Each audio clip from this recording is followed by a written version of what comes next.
Allora, l'empatia, ovviamente tutto parte da un'esperienza personale. La mia esperienza con i non vedenti è partita 7-8 anni fa e ovviamente trovandomi alle prime armi in un mondo sconosciuto, inizialmente ho avuto delle serie difficoltà, cioè le domande che hanno iniziato insomma, a girarmi nella testa è: cosa faccio, che metodologia di lavoro uso, quali sono gli obiettivi del mondo non vedenti, del mondo B1.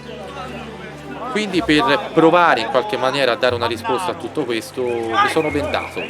ho provato a vivere alcuni momenti della mia vita privata, che può essere l'alzarsi la mattina, il provare a cucinare, il lavarsi i denti, il lavarsi la faccia, trovare i calzini, legarsi le scarpe.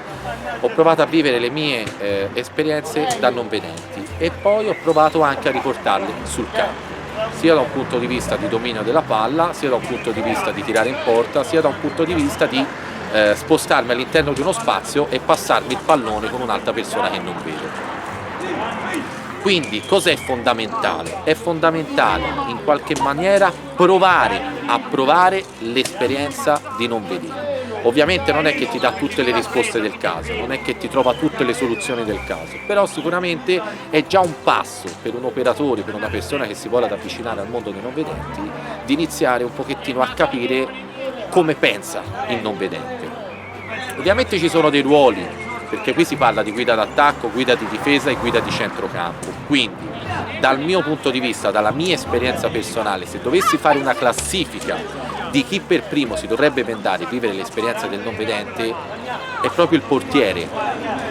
perché comunque il tiro del non vedente è un tiro imprevedibile, è un tiro dove non si sa bene dove va a finire questa conclusione, quindi è necessario assolutamente vivere l'esperienza, cercare di capire come può vedere un non vedente e come può pensare soprattutto un non vedente,